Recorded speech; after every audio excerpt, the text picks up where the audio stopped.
नमस्कार दोस्तों, स्वागत करता हूं मैं राजस्थान जीके की महत्वपूर्ण प्रश्नों की श्रृंखला में। आज मैं बात करूंगा आपसे दो टॉपिकों पर, राजस्थान के दो प्रमुख टॉपिक। एक तो लूंगा मैं राजस्थान की प्रमुख लोक देवियां और एक लूंगा मैं राजस्थान के प्रमुख लोकगीत। ध्यान दीजिएगा, मैं बात कर रहा हूं पहले अभी का लोक देवियों से संबंधित गीत। पहले मैं बात करूंगा लोक देवियों से संबंधित प्रश्नों की। तो यहाँ पर आ रहा है प्रश्न नंबर 1। ध्यान दीजिएगा, प्रश्न नंबर 1 क्या बोल रहा है। प्रश्न नंबर 1, राजस्थान में लांगुरिया गीतों का संबंध, राजस्थान में लांगुरिया गीतों का संबंध है तो किससे है? ध्यान दीजिएगा, ये किससे संबंध है आपके? तो ये है आपकी कौन? ये है आपकी केला देवी। कौन है ये? केला देवी। ध्यान दीजिएगा, केला देवी। केला देवी, लांगुरिया गीतों का संबंध किससे है? आपके केला देवी से। और अब ये केला देवी का मंदिर कहाँ पर स्थित है? करौली में। करौली में कालीसिल नदी, कौन सी नदी है? कालीसिल। कालीसिल नदी के किनारे केला देवी का मंदिर स्थित है। तो अब ये केला देवी जो है, इनको मूल रूप से तो माता दुर्गा का अवतार मानते हैं। किसका अवतार मानते हैं? माता दुर्गा का। लेकिन ये जो केला देवी है, इन्होंने, ध्यान दीजिएगा, इन्होंने त्रेता युग में माता अंजनी माता, त्रेता युग में कौन थी ये? अंजनी माता थी। अंजनी माता कौन है? भगवान हनुमान जी की मम्मी। तो ये त्रेता युग में तो हनुमान जी, मैं कहूँ कि अंजनी माता के रूप में अवतार लिया था इन्होंने। और फिर द्वापर युग में इन्होंने भगवान कृष्ण की बहन जोग माया, किस रूप में? जोग माया के रूप में अवतार लिया था।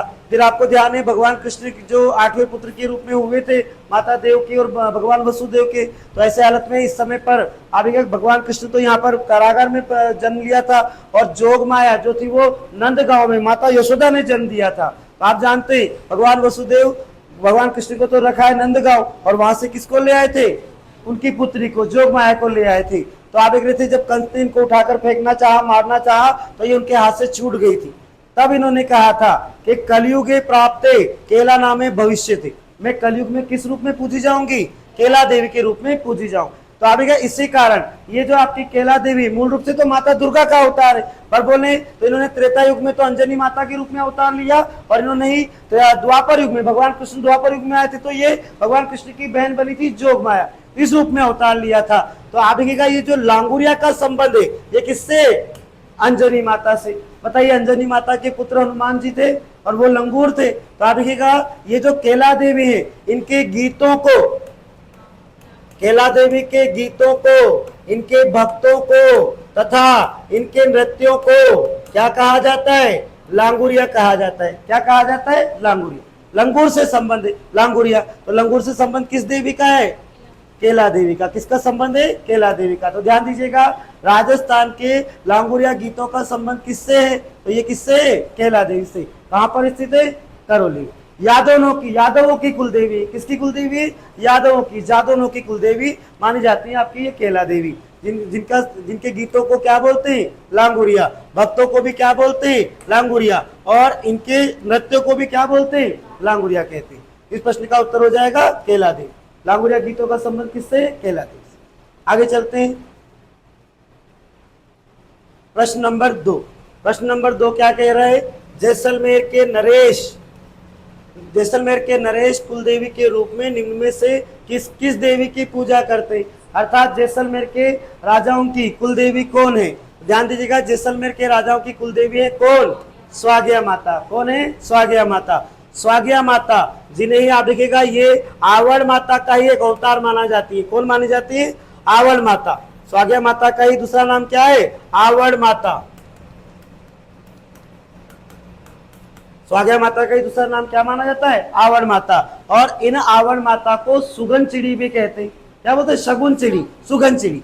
तो आप देखिए, इन्हीं आवड़ माता को हम क्या बोलते हैं? सुगन चिड़ी भी कहते हैं। तो आप देखिए, ये आवड़ माता, स्वागया माता या सुगन चिड़ी जो है, वही कौन है? आपके जैसलमेर के राजाओं की कुलदेवी। जैसलमेर में भाटी राजपूत है। कौन से राजपूत है? भाटी राजपूत। तो भाटी राजपूतों की कुलदेवी कहे या कहे जैसलमेर के राजाओं की कुलदेवी, तो वो कौन है? आपकी स्वागया माता। जैसलमेर के किले में जिनका मूल नाम क्या है? आवड़ माता, इन्हें क्या कहा जाता है? सुगन चिड़ी। तो ये है आपकी कौन? स्वागया माता। जैसलमेर के भाटी शासकों की कुलदेवी स्वागया माता है, जो कहां पर है? जैसलमेर के किले में स्थित है। आगे चलते हैं, प्रश्न नंबर 3। प्रश्न नंबर 3 क्या कह रहा है? निम्न में से किस लोक देवी को थार की वैष्णो देवी, कौन सी वैष्णो देवी? थार की वैष्णो देवी माना जाता है। तो अब ये थार की वैष्णो देवी कौन है आपकी? तनोट माता।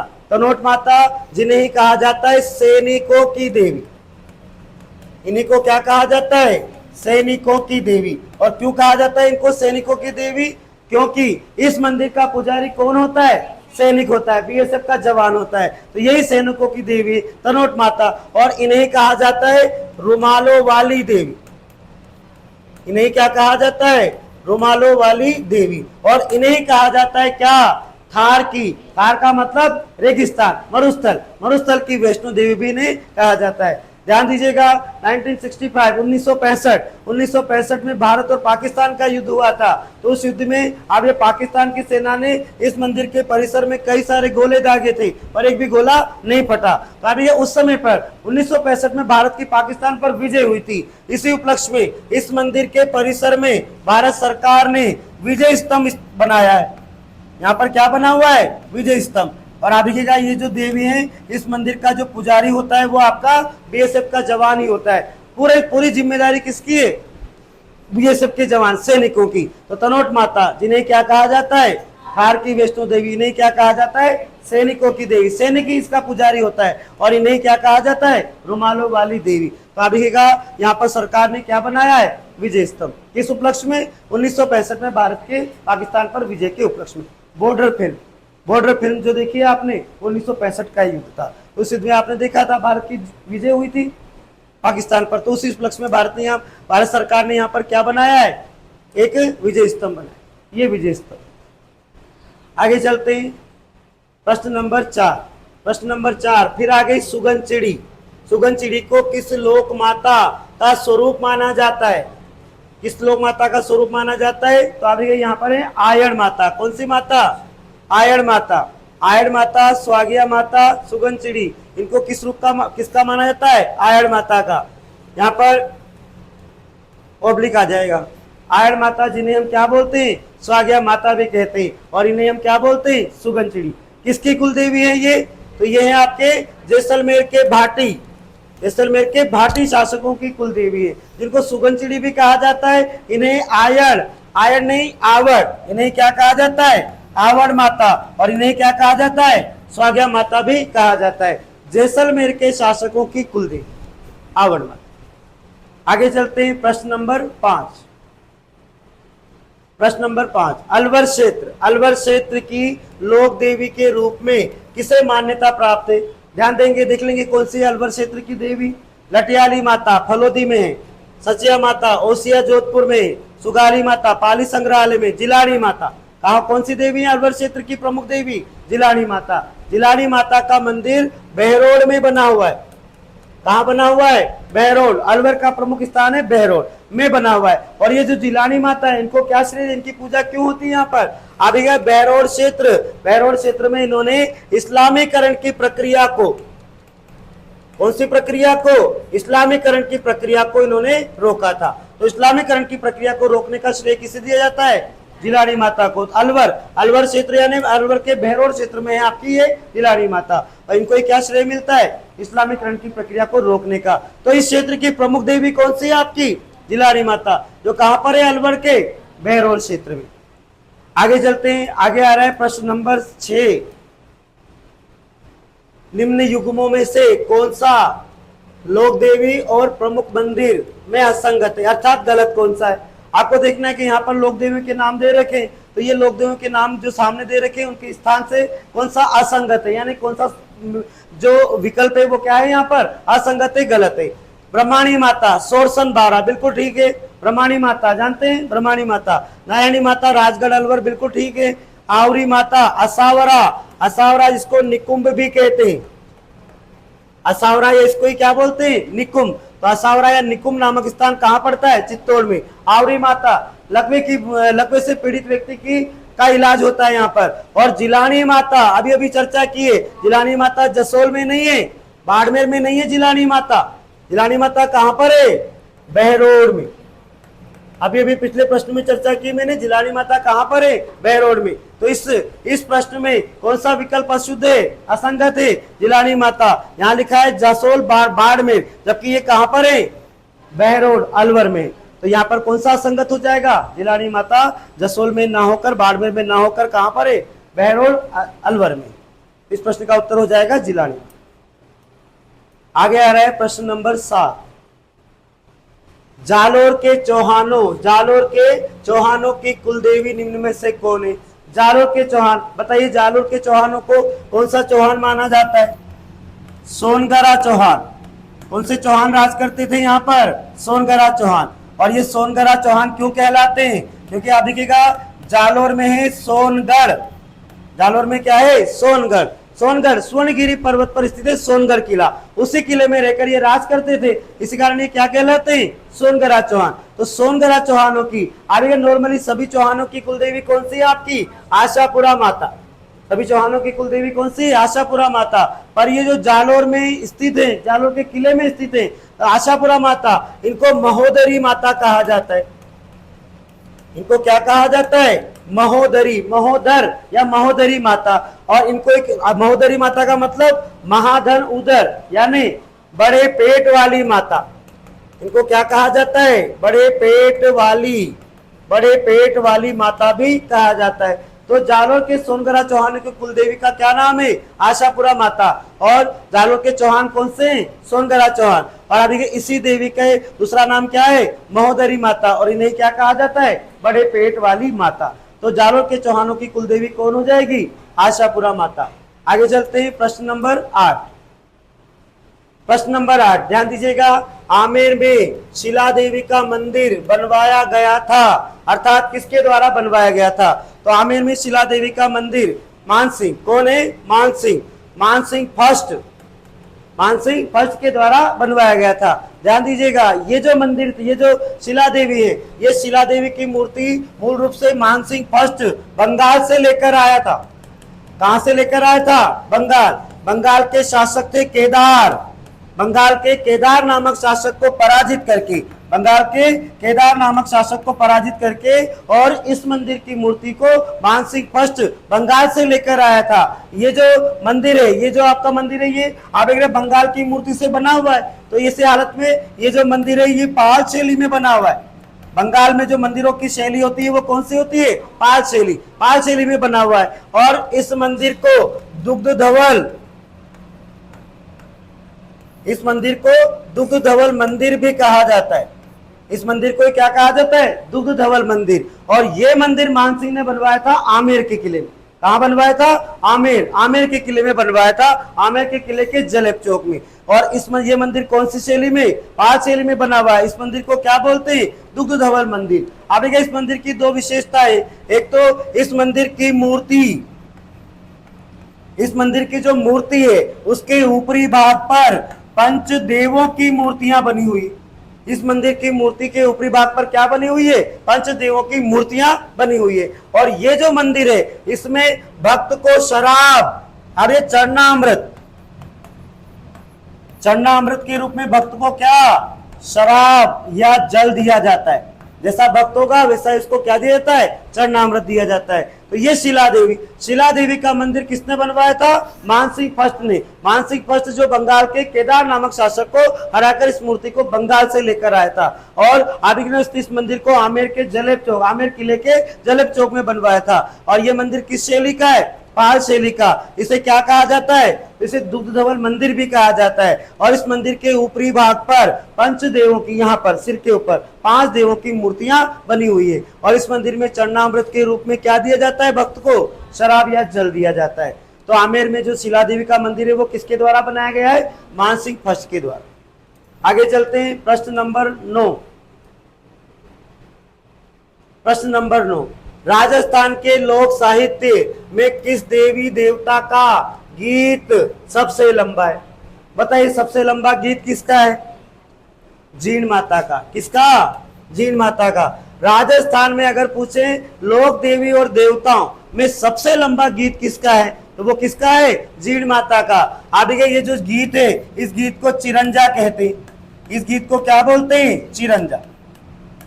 जीण माता राजस्थान में सबसे लंबा लोकगीत किसका माना जाता है? जीण माता का। इसे क्या बोलते हैं? चिरंजा कहते हैं। और अभी के इस गीत को कौन गाते हैं? इसको गाते हैं कलपटे जोगी। इस गीत को कौन गाते हैं? कनपटे जोगी गाते हैं। सारंगी आदि वाद्य यंत्र बजाकर कनपटे जोगी नाच जिनको कहते हैं, तो नाच जोगी जो होते हैं वो इस गीत को गाते हैं। कहते हैं क्या है इसको? चिरंजा। तो अगर पूछे सीधा सीधा प्रश्न, कि राजस्थान में सबसे लंबा लोकगीत किसका है, तो जीण माता का। किसी में भी कहो, लोक देवी या देवता में सबसे लंबा पूछे तो जीण माता का। और अगर पूछते हैं कि लोक देवताओं में किसका, तो फिर रामदेव। लोक देवताओं में सबसे लंबा लोकगीत किसका माना जाता है? रामदेव जी का। और दोनों में पूछे, देवी और देवताओं में सबसे लंबा लोकगीत, तो वो किसका है? जीण माता का, जिसे क्या बोलते हैं? चिरंजा कहते हैं। और इसे कौन गाते हैं? कनपटे जोगी। कौन गाते हैं? कनपटे जोगी गाते हैं, जिनको हम नाथ कहते हैं। तो वो इस गीत को गाते हैं सारंगी आदि वाद्य यंत्र बजाकर। तो जीण माता, रेवासा सीकर। आगे चलते हैं। आगे आ रहा है प्रश्न नंबर 10। प्रश्न नंबर 10, सांबर झील। सांबर झील में नहीं है, के किनारे। सांबर झील के किनारे किस देवी का मंदिर? सांबर झील के किनारे किस देवी का मंदिर है? तो अब ये है शाकंभरी माता। कौन सी माता है ये? शाकंभरी माता। शाकंभरी माता, ध्यान देना, सांबर झील के आसपास के क्षेत्र को इसी माता की वजह से शाकंभरी क्षेत्र भी कहते हैं, और सांबर झील के चारों तरफ के क्षेत्र को सपाद लक्ष भी कहते हैं। तो याद रखिएगा, यहाँ पर सांबर झील के किनारे जो माता है वो कौन सी है आपकी? शाकंभरी माता। शाकंभरी माता को खंडेल वालों की, ये किसकी कुल देवी है? खंडेल वालों की कुल देवी है। और खंडेल वालों की कुल देवी का एक और मंदिर सकराय माता के नाम से, खंडेल वालों की कुल देवी का एक और मंदिर सकराय माता के नाम से। अब यह सीकर में बना हुआ है। कहाँ बना हुआ है? सीकर। राजस्थान में पूछे तो दो है, खंडेल वालों की कुलदेवी के दो मंदिर हैं, एक तो शाकंभरी माता के नाम से, तो कहां पर? सांबर झील के किनारे, और एक सकराय माता के नाम से कहां पर? सीकर में बना हुआ है। ये है खंडेल वालों की कुलदेवी। तो सांबर झील के किनारे कौन सी देवी है आपके पास? शाकंभरी माता। इसीलिए इस क्षेत्र को शाकंभरी क्षेत्र भी कहते हैं। आगे बात करते हैं प्रश्न नंबर 11, जोधपुर के राठौड़ों की देवी। जोधपुर के राठौड़ों की देवी जिसकी 18 भुजाएं हैं। अब ये कौन है आपकी? शीतला माता नहीं है, आवरी माता नहीं है, सकराय माता नहीं है, नागनेची माता। कौन सी देवी है ये? नागनेची माता। तो जोधपुर के राठौड़ों की कुल देवी जिसको हम क्या बोलते हैं? नागनेची माता। ध्यान दीजिएगा, नागनेची माता का मंदिर एक तो है नगाना बाड़मेर में। नागनेची माता का मंदिर कहां पर बना हुआ है? नगाना बाड़मेर। मुख्य मंदिर है नगाना बाड़मेर में। और इस मंदिर को बनाया था जो मारवाड़ के शासक राव दुहड़ ने।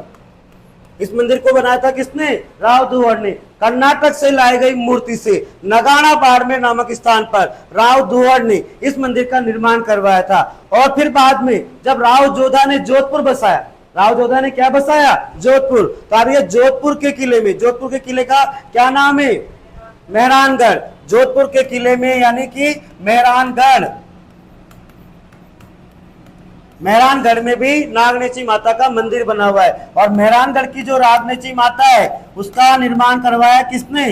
राव जोधा ने। तो नागनेची माता जो जोधपुर के राठौड़ों की कुल देवी मानी जाती है, इसकी कितनी भुजाएं हैं? 18 भुजाएं। और ये जो देवी है ये नीम की लकड़ी से बनी हुई।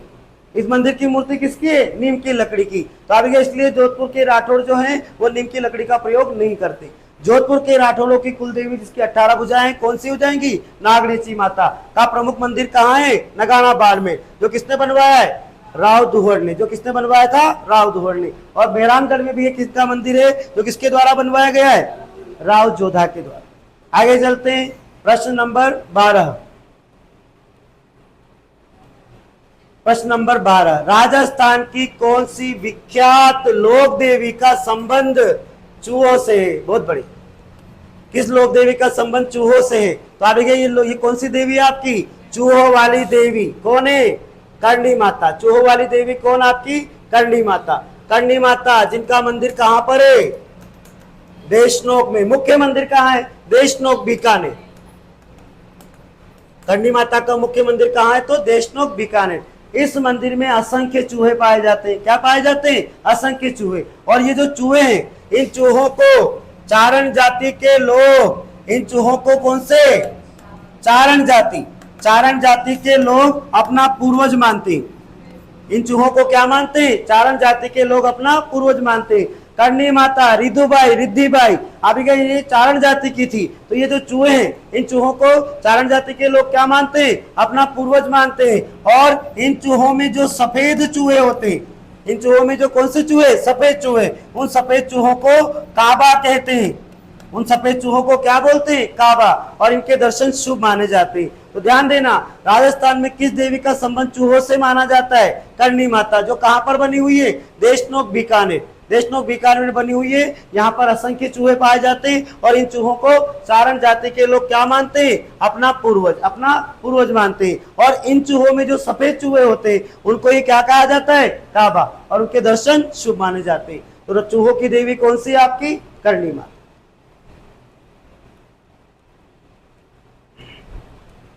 प्रश्न number 13, question number 30।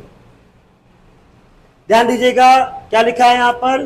Question number 13, चार चर्चाएं से क्या अभिप्राय है? चार चर्चाएं से क्या अभिप्राय है?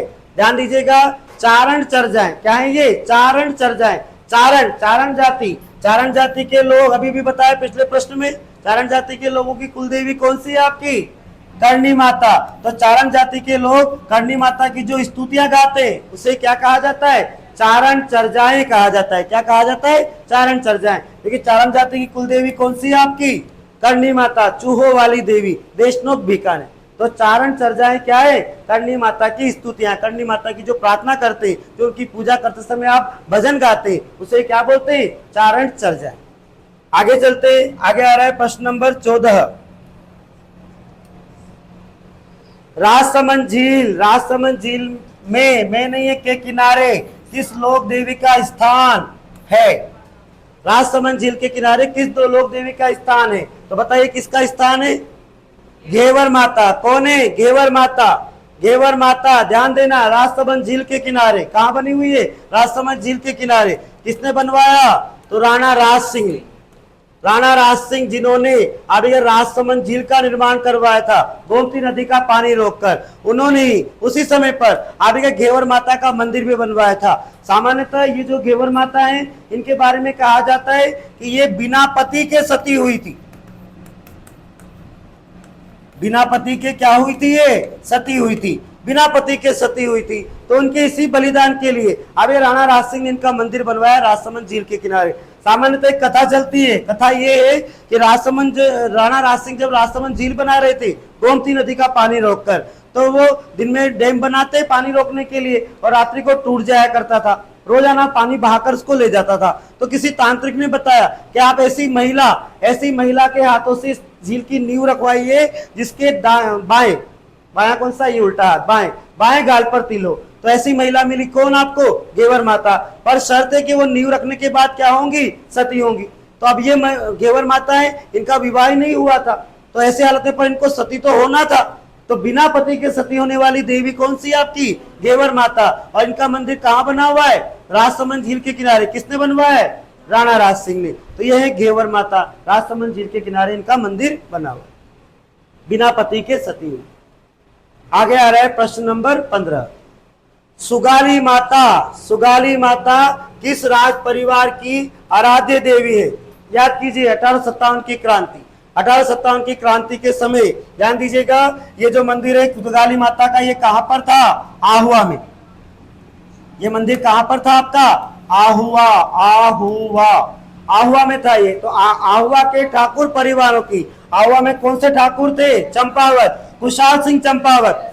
1857 की क्रांति के समय आपने देखा है कुशाल सिंह चंपावत था आहुआ का ठिकानेदार। तो उस समय पर एरिनपुरा के सैनिक और आसपास के ठिकानेदारों के सैनिक सभी लोगों ने आकर इसी सुगाली माता के मंदिर में, आहुआ ठिकाने में, कहां पर? आहुआ ठिकाने में अंग्रेजों को मारने के लिए बैठक की और वहीं पर उन्होंने शपथ ली थी। तो इस सुगाली माता जो है मूल रूप से किसकी देवी मानी जाती है? आहुआ के ठिकानेदारों की, ठाकुरों की, चंपावत ठाकुरों की देवी मानी जाती है। और ये जो सुगाली माता है, इनको ही राजस्थान में 1857 की क्रांति की देवी भी कहा जाता है। इनको क्या कहा जाता है? 1857 की क्रांति की देवी भी कहा जाता है। अब ये जिनके 10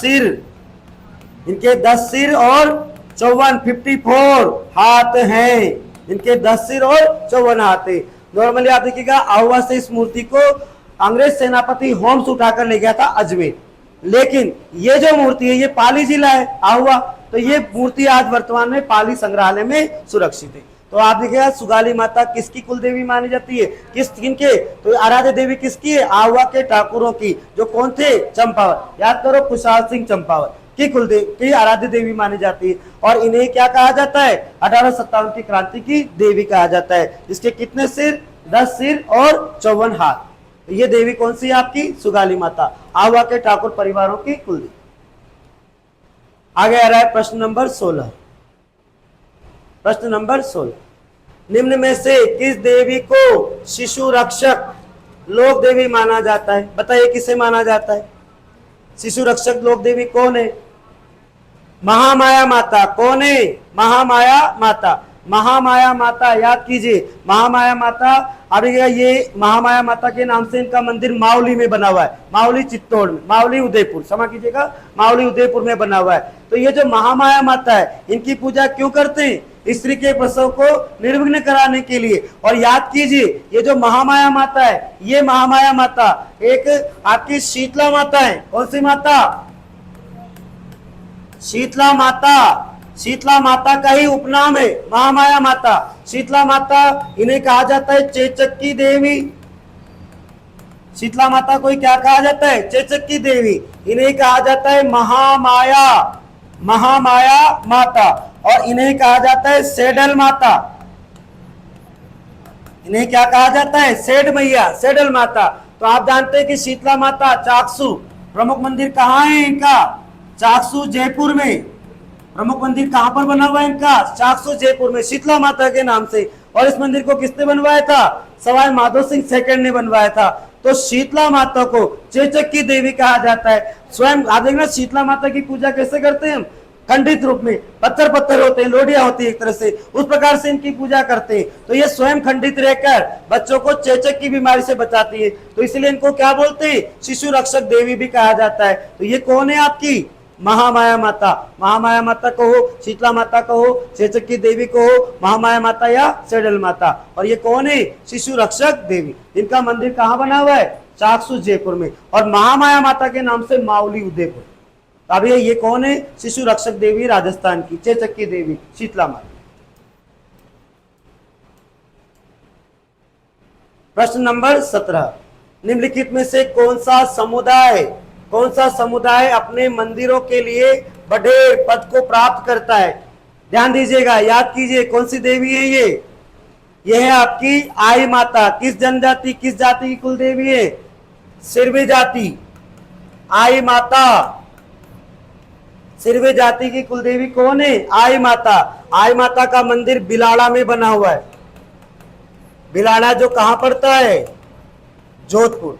आई माता का मंदिर बना हुआ है बिलाड़ा जोधपुर में। तो आप देखिए ये जो सिरवी जाति के लोग होते हैं इनकी कुलदेवी कौन है, आई माता। इनका मंदिर कहाँ है, बिलाड़ा जोधपुर में। तो इस मंदिर को, आई माता का जो मंदिर है, इस मंदिर को तो दरगाह कहते हैं सिरवी जाति के लोग। इस मंदिर को तो क्या बोलते हैं, दरगाह। और इस मंदिर का जो चबूतरा है, इस मंदिर का जो चबूतरा है उसे ही कहते हैं बढेर।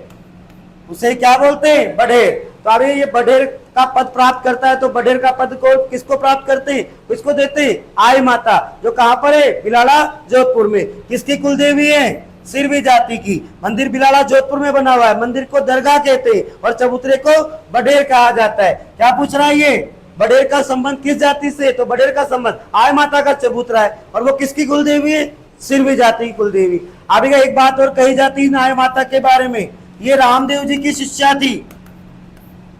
रामदेव जी, बाबा रामदेव जी लोक देवता की क्या थी, ये शिष्या थी। और अभी ये जो आई माता है इनकी गाड़ी को बेल कहा जाता है। इनकी गाड़ी को क्या कहा जाता है, बेल। मंदिर को दरगाह कहा जाता है और चबूतरे को बढेर कहा जाता है। किसकी कुल देवी है, सिरवी जाति की। और साथ ही साथ ये जो मंदिर है इसके बारे में कहा जाता है कि इस मंदिर में दीपक जलता रहता है। तो इस मंदिर के दीपक से केसर टपकती रहती है। इस मंदिर के दीपक से क्या टपकती बताई, केसर। इस मंदिर के दीपक से केसर टपकती रहती है। तो अभी यह बढेर पद प्राप्त करता है। कौन सी कुल देवी है, कौन सी देवी है, आई माता, जो किस जाति की, सिरवी जाति की कुल देवी। कहाँ पर है? बिलाड़ा जोधपुर में। मंदिर को दरगाह, चबूतरे को बडेर कहते हैं। किसकी शिष्या थी ये? रामदेव जी की शिष्या थी। और इनके मंदिर से के दीपक से क्या टपकता रहता है? केसर टपकती रहता है। तो ये है आपकी कौन? आई माता सिरवी जाति। मंदिर के चबूतरे को बडेर, तो संबंध किसका है? सिरवी जाति का। कौन सी कुल देवी की बात हो रही है? आई। प्रश्न नंबर 18, लोक देवी स्थान। लोक देवी का नाम दे रखा है और स्थान दे रखा है, में से सुमेलित नहीं है। कौन सा विकल्प सुमेलित नहीं है? ध्यान दीजिएगा। शिला देवी आमेर, बिल्कुल ठीक। शिला देवी आमेर, मानसिक प्रश्न ने बनाया आमेर के जलेब चौक में। आई माता गलत, अभी बात कर रहा हूं। आई माता ओसिया में नहीं है। आई माता कहां पर है? बिलाड़ा में, जोधपुर। आई माता कहाँ है? बिलाड़ा जोधपुर में। तो यही विकल्प यहाँ पर क्या दे रखा है? असंगत, गलत। शीतला माता चारसू में है, बिल्कुल। और दधिमती माता गोट मांगलो नागौर, बिल्कुल ठीक है। लेकिन आप देखिए आई माता कहाँ होना चाहिए उनको? बिलाड़ा। या क्या दे रखा है? ओसिया। ओसिया भी जोधपुर में पड़ता है, पर ओसिया में नहीं है, वो कहाँ पर है? बिलाड़ा में। तो प्रश्न का उत्तर क्या हो जाएगा? आई माता। तो यह है आपकी कौन? आई माता। अभी बताया सिरवी जाति की कुल देवी। मंदिर को दरगाह, चबूतरे को बडेर, ये आई माता। आगे आ रहा है प्रश्न नंबर 19, सेन यानी नाई। सेन या नाई समाज की कुल देवी के रूप में प्रसिद्ध लोक देवी कौन है? तो अभी ये है कौन? आपकी नारायणी माता। ये है कौन? नारायणी माता। नारायणी माता का मंदिर राजगढ़ में, राजगढ़ अलवर। राजगढ़ स्थान कहां पड़ता है? अलवर में। तो नारायणी माता का मंदिर कहां बना हुआ है? राजगढ़ अलवर में। किसकी कुल देवी है? तो यह है किसकी? नाई जाति की कुल देवी। और इनका मंदिर कहाँ है? राजगढ़ अलवर में। नारायणी माता नाई जाति की कुल देवी। मंदिर मंदिर बनवाया मीणाओं ने, और कुल देवी किसकी? नाई जाति की। इसलिए इस मंदिर के चढ़ावे को लेकर नाई जाति और मीणा जाति में विवाद चल रहा है, केस चल रहा है सुप्रीम कोर्ट में। तो आई माता, ये नारायणी माता नाई जाति की कुल देवी कौन है? नारायणी माता, जो कहां पर है? राजगढ़ अलवर। आगे आ रहा है प्रश्न नंबर 20। प्रश्न नंबर 20, कुल देवी और उसकी जाति सुमेलित कीजिए। आपको क्या करना है? यहाँ पर मेल करना है। ध्यान दीजिएगा। करणी माता किसकी कुल देवी बताई थी? चारण जाति कुल देवी। सकराय माता किसकी बताई थी? खंडेल वालों की। आई माता बात कर रहा हूं 2 प्रश्नों से, सिरवी जाति की। और नारायणी माता अभी भी बात की, किसकी है? नाई जाति कुल देवी। तो विकल्प सुमेलित हो जाएगा। आप देख रहे हैं ए का क्या आ रहा है उत्तर? ए का आ रहा है 4। उसके बाद बी का उत्तर क्या आ रहा है? बी का यानी सकराय माता खंडेलवाल 3। बी का क्या आ रहा है? 3। उसके बाद सी यानी आई माता का आ रहा है 2, सिरवी जाति। और नारायणी माता का आ रहा है 1। इसका विकल्प सुमेलित हो जाएगा इस प्रकार से। ध्यान दीजिएगा। करणी माता चारण जाति की कुल देवी, सकराय माता खंडेल वालों की है, आई माता सिरवी जाति की है, और नारायणी माता नाय जाति की कुल देवी। करणी माता देशनोक बीकानेर, सकराय माता शाकंभरी माता सांभर झील के किनारे, और सकराय नामक स्थान सीकर में, 2 जगह। आई माता सिरवी जाति के हैं, ये कहां पर है? बिलाड़ा जोधपुर में। और नारायणी माता राजगढ़ अलवर। अभी भी बात की मैंने। तो अभी ये सुमेलित हो जाएगा आपका इस प्रकार से। आगे आ रहा है प्रश्न, सुमेलित कीजिए। प्रश्न नंबर 21, सुमेलित कीजिए। ध्यान दीजिएगा। ब्रह्माणी माता का मंदिर कहाँ है? सोरसन 12। कहां पर है? सोरसन 12। सोरसन माता भी कहते हैं इनको। फिर शीतला माता है चाकसू जयपुर में। फिर आ रही है जीण माता है रेवासा सीकर में। और सचिया माता है ओसिया जोधपुर। सचिया माता कहाँ है? ओसिया जोधपुर में। ब्रह्माणी माता का एक का क्या है यहाँ पर? 2, चाकसू जयपुर। ब्रह्माणी माता सोरसन 12। फिर शीतला माता का क्या है? बी का 3, चाकसू जयपुर, माधव सिंह दित्ती ने बनाया। जीण माता का हो जाएगा 4, रेवासा सीकर, हट्टन ने बनवाया। जीण माता का मंदिर किसने बनवाया? हट्टन ने, चौहान शासक हट्टन ने। और सचिया माता ओसिया में, ओसवालों की कुल देवी। तो इस प्रकार आप देखिए सुमेलित हो जाएगा। यहाँ पर ए का हो जाएगा 2, बी का हो जाएगा 3, सी का हो जाएगा 4, और एक का डी का हो जाएगा आपका ये 1, सचिया माता ओसिया जोध। तो ये आपकी देवियां। अच्छा, आगे प्रश्न लोकगीतों से जुड़े हुए प्रश्न आ रहे हैं। आगे लोकगीतों से जुड़े हुए ध्यान दीजिएगा। मारी बरसाले। अब मैं बात कर रहा हूं आपको राजस्थान के लोकगीतों, ध्यान दीजिएगा। राजस्थान के लोकगीत, जो ये लोकगीत है, ध्यान दीजिएगा, लोकगीत, लोकगीतों में हमारी संस्कृति, सभ्यता, रीति रिवाज, त्योहारों का, हमारे मन में उठने वाले उद्गार, दुख, हर चीज का वर्णन होता है। हमारी कहूं कि भारतीय संस्कृति, मतलब हमारी संस्कृति के ये क्या है, पहरेदार देवेंद्र सत्यार्थी। क्या कहा उन्होंने कि लोकगीत जो होते हैं वो क्या होते हैं, हमारी संस्कृति के पहरेदार होते हैं। ध्यान दीजिएगा, मारी बरसालेरी मूमल, मूमल नाम आते हैं आपको। कहां जाना है, मूमल कहां की राजकुमारी थी, जैसलमेर। कहां की राजकुमारी, जैसलमेर। जैसलमेर में एक स्थान पड़ता है लोद्रवा, जैसलमेर एक स्थान पड़ता है कौन सा, लोद्रवा। तो लोद्रवा की राजकुमारी थी मूमल। कहां की राजकुमारी थी, लोद्रवा की राजकुमारी थी। तो अभी क्या ये जो गीत है, मारी बरसालेरी मूमल, एक तरह से मूमल गीत है ये। इसमें इस मूमल की सुंदरता का वर्णन हुआ है। इसमें क्या हुआ है, इस मूमल की सुंदरता का वर्णन हुआ है। नखशिक वर्णन, मूमल जो थी नायिका, उसका कैसा वर्णन है, नखशिक वर्णन। नखशिक का मतलब पांव के नाखून से लेकर शिख, चोटी तक का उसकी सुंदरता का क्या किया गया, इसमें वर्णन किया गया है। तो ये जो गीत है, मारे बरसालेरी मूमल हालेनी ए अलीजा रे देख, तो ये किसके लिए, जैसलमेर की राजकुमारी। जैसलमेर में स्थान पड़ता है लोद्रवा की राजकुमारी कौन है आपकी, मूमल के लिए की सुंदरता का वर्णन इसमें किया गया है। और अभी इसमें उसकी सुंदरता का कौन सा वर्णन है, नखशिक वर्णन। पांव के नाखून से लेकर चोटी तक, शिखा तक यानी चोटी तक। अभी इसमें मिलेगा आपको किसका वर्णन, जैसलमेर, लोद्रवा की राजकुमारी मूमल। मूमल, महेंद्र मूमल, लव स्टोरी है, महेंद्र और मूमल। पुंगल के राजकुमार थे महेंद्र, और यहाँ पर थी मूमल, जो कहाँ की राजकुमारी थी, लोद्रवा की राजकुमारी। आगे चलते हैं, प्रश्न नंबर 23, 23। प्रश्न नंबर 23, सुवटिया लोकगीत का संबंध किससे, बताइए किससे। सुवटिया लोकगीत का संबंध भील स्त्री से, किससे, भील स्त्री। ध्यान दीजिएगा, सुवटिया रे सुवटिया, ये गाना गाती है कौन, भील स्त्री। अपने परदेश गए पति को संदेश भेजते समय, अपने प्रदेश गए पति को क्या भेजते समय, संदेश भेजते समय भील स्त्री के द्वारा सुवटिया नामक गीत गाया जाता है। पर ये पुराने जमाने की बात है, आजकल तो संदेश पहुंच रहा है फटाफट, किससे, व्हाट्सएप से पहुंच रहा है। पर पुराने टाइम की बात है, पुराने कल्चर में छपे हुए प्रश्न, पुरानी कल्चर परंपरा में हमारे ये गीत बसे हुए हैं। तो सुवटिया नामक लोकगीत कौन गा रही है, भील स्त्री गा रही है। कब गा रही है, अपने परदेश गए पति को संदेश भेजते समय सुवटिया गीत गाया जाता है भील स्त्री के द्वारा। आगे चलते हैं, प्रश्न आ रहा है, प्रश्न नंबर 24, 24। क्वेश्चन नंबर 24, भीलों का प्रसिद्ध लोकगीत जिसे स्त्री पुरुष साथ में मिलकर गाते हैं, बताइए कौन सा है। हम सीड़ो, कौन सा गीत है ये, हम सीड़ो। मेवाड़, भील कहाँ मिलेंगे आपको, मेवाड़ उदयपुर का प्रसिद्ध गीत है हम सीड़ो गीत, जो इस भील स्त्री और पुरुषों के साथ युगल गीत है। ये क्या है, युगल गीत, कपल में गा रहे हैं दोनों।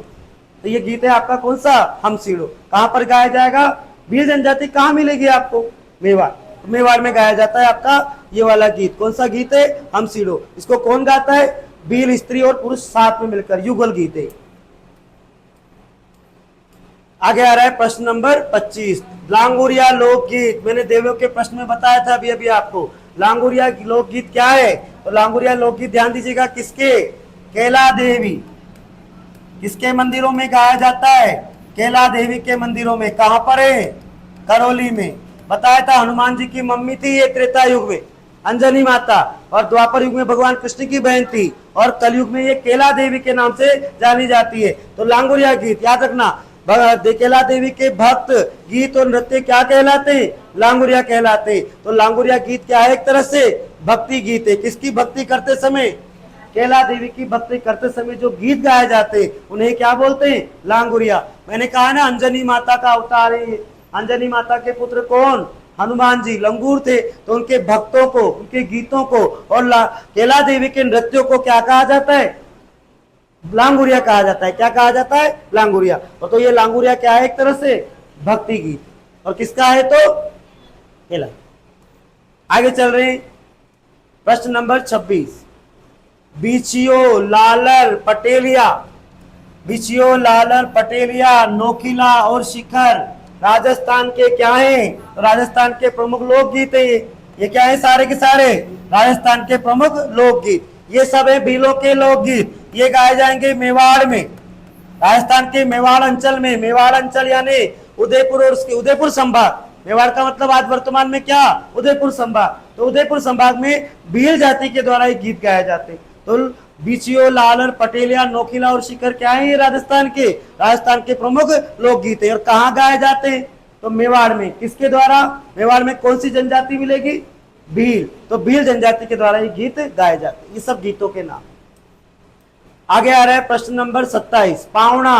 बहुत बढ़िया। पावना गीत कब गाया जाता है? बताइए कब गाया जाएगा? बेटी की विदाई पर, ससुराल में जवाई के आगमन पर, ब्याई जी के आगमन पर, या पुत्र पैदा होने पर? एक बार आओ जी जवाई जी पावना। सुना है गीत आप सब लोगों ने? पावना गीत कब गाया जाता है? ससुराल में जवाई के आगमन पर। ध्यान देना, ये गीत गाते समय एक तरह से जवाई, जब हमारे राजस्थान की परंपरा है, जवाई जब ससुराल में आता है तो अभी वो जब भोजन कराते हैं इसको, और लाड प्यार से भोजन कराते हैं। जवाई का बहुत सम्मान होता है हमारे राजस्थान में। तो भोजन कराते समय आगे के इसमें मीठी गालियां दी जाती हैं। इसमें क्या दी जाती है? मीठी गालियां दी जाती है।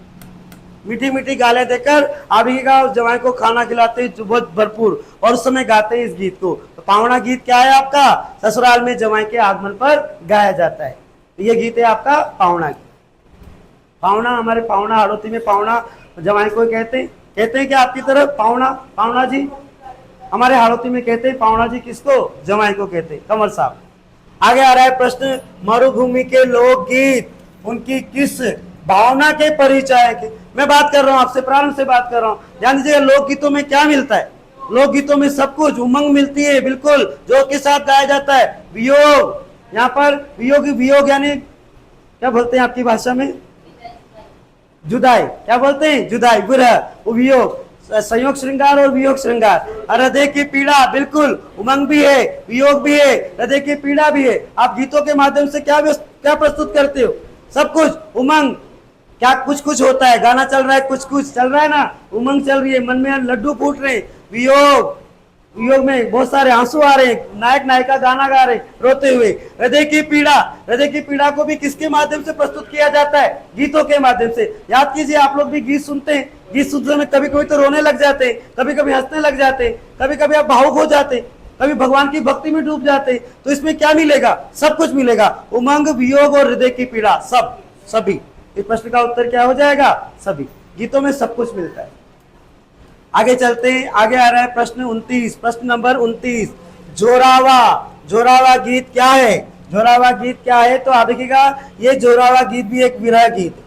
जोरावा गीत भी क्या है? एक विरह गीत है। विरह गीत अर्थात नायक नायिका जो है वो अलग ही, नायक काम करने गया है परदेश में। परदेश जाने का मतलब राजस्थानी संस्कृति में अपना गांव छोड़कर दूसरे शहर में, कस्बे में काम करने जाना। परदेश गया है, और साधन नहीं हुआ करते थे प्राचीन टाइम पर।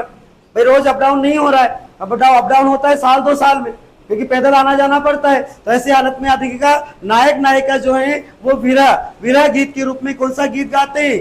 जोरावा गीत गाते हैं, जुदाई का गीत। कबूतर जा जा जा वाली कहानी चल रही है यहाँ पर। आगे आ रहा है प्रश्न नंबर 30, संदेश भेज रहे हैं एक दूसरे को, विरह गीत है, संदेश भेज रहे, विरह गीत। ध्यान दीजिएगा, आगे आ रहा है आपका होलार या जच्चा। होलार को ही कौन सा गीत भी कहते हैं? जच्चा गीत। और जच्चा का मतलब ढूंढ लीजिए, जच्चा बच्चा। अब जब प्रसव यानी कि जब बच्चे का जन्म होता है, तो प्रसव यानी कि जन्म देने वाली माता को जच्चा बोलते हैं, और वो बच्चा शिशु। तो अब ये कब? शिशु के जन्म पर।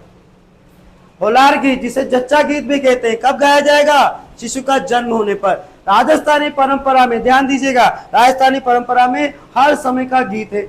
जन्म लेने पर भी गीत गाते हैं, शादी ब्याह आदि के समय आप जानते हैं गाते हैं, मृत्यु पर भी गीत गाए जाते हैं। मरसिया गीत, कौन से गीत हैं? मरसिया गीत। तो राजस्थान में हर तरह के गीत हैं, जन्म पर भी है, मृत्यु पर भी है, और अन्य मांगलिक अवसरों पर भी गीत गाए जाते हैं। तो ये होलार गीत जो है, इसे ही जच्चा गीत भी कहते हैं। कब गाया जाएगा? शिशु का जन्म होने पर। आगे आ रहा है प्रश्न नंबर 31, प्रश्न नंबर 31 क्या कह रहा है? राजस्थान की प्रथम ध्रुपद गायिका, राजस्थान की प्रथम ध्रुपद गायिका थी। तो ध्यान दीजिएगा, ध्रुपद गायिका राजस्थान की एकमात्र ध्रुपद गायिका कौन है? मधु भट्ट तैलंग। याद रखना, ये पहली भी है, प्रथम भी है और एकमात्र है। राजस्थान की एकमात्र ध्रुपद गायिका कौन है? मधु भट्ट तैलंग। एकमात्र और प्रथम, एक पहली यही है और एकमात्र भी यही है। तो ये कौन है? आपकी ध्रुपद गायिका राजस्थान की मधु भट्ट तैलंग। गोररहारी, डागुरी, खंडारी का संबंध किससे? ध्यान दीजिएगा, ये क्या है? ये सारी की सारी शैलियां हैं। किसकी शैलियां हैं? ध्रुपद गायकी की। कौन सी शैलियां हैं ये? एक तो गोररहारी है, एक डागुरी है और एक खंडारी है और एक है नौहार वाणी। 4 शैलियां हैं कुल मिलाकर। ध्रुपद गायनी की कुल मिलाकर कितनी श्रेणियां हैं? 4। तो एक तो ये हो गई, 2 हो गई डागुरी, 3 हो गई आपकी खंडारी और 4 हो गई क्या? नौहार वाणी। चौथी कौन सी हो गई? नौहार वाणी। तो कुल मिलाकर ये सब कुछ क्या है? ध्रुपद गायकी की क्या है? शैलियां। ध्रुपद गायकी की क्या है? ये 4 शैलियां, गोररहारी, डागुरी, खंडारी और नौहार वाणी। ये सब कुछ क्या है? ध्रुपद गायन की शैलियां। तो किससे संबंध है इसका? ध्रुपद गायन। आगे आ रहा है प्रश्न नंबर 33 क्वेश्चन नंबर 33।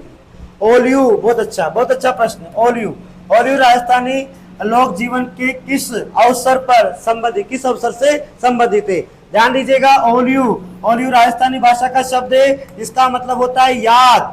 इसका मतलब क्या होता है? याद। तो हमारे राजस्थान में परंपरा है कि जब किसी की याद आती है तब ये गीत गाया जाता है। पर ये पूछ रहा है अवसर से संबंधित है, तो ध्यान दीजिएगा, पुत्री के विवाह के अवसर पर उसकी विदाई, उस पुत्री के विवाह के अवसर पर उसकी विदाई के समय ये गीत गाया जाता है। क्या गाया जाता है? मारी कवर बनासी आवे ओलियू, ऐसा कुछ है ओलियू गीत। तो ओलियू का मतलब क्या है? याद। और ये कब गाया जाता है? किस अवसर पर गाया जाता है? पुत्री के विवाह का विदाई। जब पुत्री की क्या हो रही है? विदाई हो रही है, तब ये गीत गाया जाता है। तो ओलियू क्या है? ओलियू का मतलब क्या है? याद। और कब गाया जाएगा? तो पुत्री के विवाह का विदाई गीत, अर्थात विवाह के अवसर पर, विदाई के समय ये गीत गाया जाता है। आगे आ रहा है प्रश्न नंबर 34 जला जलाल गीत स्त्रियों द्वारा कब गाया जाता है? ध्यान दीजिएगा, जब बारात आती है, बारात आती है तो आप देखिएगा, राजस्थानी स्त्रियां, राजस्थानी महिलाएं जो है वो बारात देखने जाती है। वर की बारात का डेरा जनवासा, वर की बारात का डेरा क्या कहलाता है? जनवासा, बारात ठहराने का स्थान। तो यहाँ पर जो बारात का डेरा है उसे हम क्या बोलेंगे? जनवासा। तो जब वर की बारात आती है, उनको जहाँ ठहराया जाता है, तो स्त्रियां जो होती है उन्हें उत्सुकता होती है, भाई इस लड़की के या इसके जो पति है वो कैसे हैं, वो कितने बारात लाए। पुराने जमाने में ध्यान देना, एक बहुत बड़ा कल्चर राजस्थान में, क्योंकि आप देखते हैं कि राजस्थान में क्या है, यहाँ पर कोई साधन वाधन नहीं हुआ करते थे, गाड़ी घोड़े नहीं हुआ करते थे। तो ऐसे हालत में प्राचीन टाइम पर जब बारातें जाती थी तो नॉर्मली वही लोग बारातों में जाते थे जिनके पास वाहन होते थे। अब वाहन का मतलब स्प्लेंडर या कार वगैरह की बात नहीं कर रहा हूँ, प्राचीन टाइम पर ये सब चीजें नहीं हुआ करती थी। प्राचीन टाइम में राजस्थान में मुख्य रूप से ऊंट हुआ करते थे। क्या होते थे? ऊंट। तो जिसके पास ऊंट होता था उसी को लेकर जाते थे बारात, क्योंकि उसको अगर मान लो बिना ऊंट का किसी व्यक्ति को ले जाएंगे तो उसको बिठाना पड़ेगा अपने पास। तो ऐसे हालत में जिसके पास ऊंट होते थे उनको आमंत्रित थे। तो ऐसे हालत में राजस्थान में परंपरा है कि भाई ये जो बारात आई है, ये कितने ऊंट, कितने घोड़े, कितने व्यक्ति आए, जितनी बड़ी बारात होती थी उतना इसका ज्यादा सम्मान होता था। तो यही उत्सुकता स्त्रियों को ले जाती है कहां पर? वर की बारात का डेरा देखने के लिए, जिसे हम राजस्थानी कल्चर में क्या बोलते हैं? जनवासा। तो ये गीत उस समय गाया जाता है। मैं तो तारा डेरा निरखंडने आई, ऐसे कुछ गीत है ये जलाल गीत, जलाल गीत इनको कहा जाता है। ये कब गाया जाएगा? वर की बारात का डेरा देखने जाने पर, और जिसको क्या बोलते हैं? जनवासा। ये गीत गाए जाएंगे विवाह के अवसर पर, वर की बारात यानी जनवासा देखने के। आगे आ रहा है प्रश्न नंबर 35 इंडोनी लोकगीत गाया जाता है।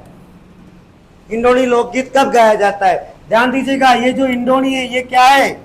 ये होती है सिर व मटके के बीच, सिर व मटके के बीच रखी जाने वाली अलंकृत वस्तु। सिर और मटके के बीच रखी जाने वाली कौन सी वस्तु है? ये अलंकृत वस्तु। ध्यान दीजिएगा, राजस्थान में परंपरा है, सामान्यतः हम लोग मटका सिर पर रखते हैं तो कोई भी टॉवल और लपेट कर रख लेते हैं बीच में, मटका और सिर के बीच में, जिससे ताकि मटका हमारे सिर पर नहीं गड़े। तो ऐसे हालत में आप देखिएगा, ये जो मटके और सिर के बीच में रखी जाने वाली वस्तु है, यही क्या है? आपकी इंडोणी। पर ये इंडोणी जो है वो टॉवल नहीं होगा, ये सजी सजाई होती है। सामान्यतः आप देखते हैं बासन आते समय, शादी के अवसर पर बासन लेकर आते हैं मटके बहुत सारे, तो उस समय पर महिलाएं ऐसी लंबी सी लटकी हुई इंडोणी लटकाती है, वही क्या होती है? आपकी इंडोणी। तो इंडोणी गीत कब गाया जाएगा? ढूंढ लो, मृत्यु पर नहीं, विवाह समारोह पर नहीं, महिलाओं द्वारा कुएं से पानी लेने जाते समय। इंडोणी कब रखोगे यार आप? जब मटका रखोगे। और मटका क्यों रखोगे? जब पानी भरने जाओगे तब। तो इंडोणी गीत कब गाया जाता है? महिलाओं के द्वारा कुएं से पानी लेने जाते समय इंडोणी गीत गाया जाता है। तो ये गीत कौन सा है? आपका इंडोणी। और ये कब गाया जाएगा? पानी भरने जाते समय। राजस्थान में आप देखते हैं पनघट दूर दूर आज भी दिखेगा, आज भी, अभी तो फिर भी ठीक है, वर्तमान में तो गांव गांव में नल पहुंच रहे हैं, पानी पहुंच रहा है, पर फिर भी गर्मी के दिनों में आप देखते हैं बड़े बड़े शहरों में भी 2-2 दिन में पानी आता है। तो ऐसी हालत में ये स्त्रियां जो कुएं पर पानी भरने जाती है तो ये 4-5 मटके रख लेती है सिर पर, 4-5 मटके, क्योंकि बहुत दूर से पानी लाना है। तो ऐसे हालत में 4-5 मटके सिर पर रखकर कुएं से पानी भरने जाते समय ये गीत गाया जाता है। क्या नाम है? इंडोणी। और इंडोणी का मुख्य मतलब क्या है? सिर और मटके के बीच रखी जाने वाली अलंकृत वस्तु। और ये गीत कब गाया जाएगा? जब आप कुएं से पानी भरने जाओ। आगे आ रहा है प्रश्न नंबर 36। प्रश्न नंबर 36, लोकगीत किसी संस्कृति के मुंह बोले चित्र है। अभी बात कर रहा था मैं। अब ये लोकगीत जो है वो क्या है? किसी संस्कृति के मुंह बोले चित्र है। देवेंद्र सत्यार्थी, किसने कहा है ये? देवेंद्र सत्यार्थी। देवेंद्र सत्यार्थी कहते हैं कि लोकगीत जो है वो किसी भी संस्कृति के क्या है? मुंह बोले चित्र हैं। यानी कि इन गीतों के माध्यम से हमें उस संस्कृति के बारे में सब कुछ पता लग जाता है। तो ये तो कौन कहता है? देवेंद्र सत्यार्थी। यहीं पर मैं आपको एक और बात बता देता हूं, लोकगीत संस्कृति के पहरेदार है। लोकगीत भारतीय संस्कृति के क्या है? पहरेदार है। ये किसने कहा है? तो ये कहा है महात्मा गांधी ने। ये किसने कहा है? महात्मा गांधी जी ने। ध्यान रखना, अगर आपसे पूछे मुंह बोले चित्र किसने कहा है तो देवेंद्र सत्यार्थी ने। और बोले कि लोकगीत संस्कृति के पहरेदार है, ये किसने कहा है? ये कौन है आपके? महात्मा गांधी। तो ध्यान देना, एक तो महात्मा गांधी तो लोक संस्कृति के पहरेदार बताते हैं गीतों को, और देवेंद्र सत्यार्थी क्या बताते हैं? संस्कृति के मुंह बोले चित्र। आगे आ रहा है प्रश्न नंबर 37, क्वेश्चन नंबर 37। घूघरी केवड़ा आदि लोकगीत किस क्षेत्र से है? आदि लोकगीत किस क्षेत्र से संबंधित है? किस क्षेत्र से संबंधित है? तो ध्यान दीजिएगा, ये जो गीत है, ये गीत है आपके घूघरी केवड़ा आदि लोकगीत कहाँ के हैं? मरुस्थलीय प्रदेश के। कहाँ के? मरुस्थलीय प्रदेश के। मरुस्थलीय प्रदेश के और भी बहुत सारे गीत है, कागा, कांगसियो, एक आपका जला जलाला भी बता रहा था मैं गीत। ऐसे कई सारे गीत जो हैं वो कहाँ पर? मरुस्थलीय संस्कृति में गाए जाते हैं। घूघरी, केवड़ा, कागा, कांगसियो आदि सब गीत कहाँ के हैं? मरुस्थलीय क्षेत्र के प्रमुख गीत हैं। आगे आ रहा है प्रश्न नंबर 38। राजस्थान का वह संगीतज्ञ जिसके विषय में किंवदंती है कि उसने एक राख से पत्थर को पिघला दिया था। किंवदंती है यानी कहा जाता है। तो ये किसके बारे में? ये है आपके हरि सिंह जी के बारे में कहा जाता है कि इन्होंने गीत गाकर पत्थर भी पिघला दिया था। आदिगा ऐसे थे हमारे तानसेन। कौन थे? तानसेन, संगीत सम्राट तानसेन, जो क्या करते थे? जब गीत गाते थे, ध्रुपद गायक थे वो, जब गीत गाते थे तो बरसात होने लग जाती थी, गीत गाते थे तो आग लग जाती थी, पत्थर पिघल जाया करते थे। तो ऐसे राजस्थान के किस संगीतज्ञ के बारे में कहा जाता है कि जब वो गीत गाया करते थे तो पत्थर भी पिघल जाते? तो ये कौन थे आपके?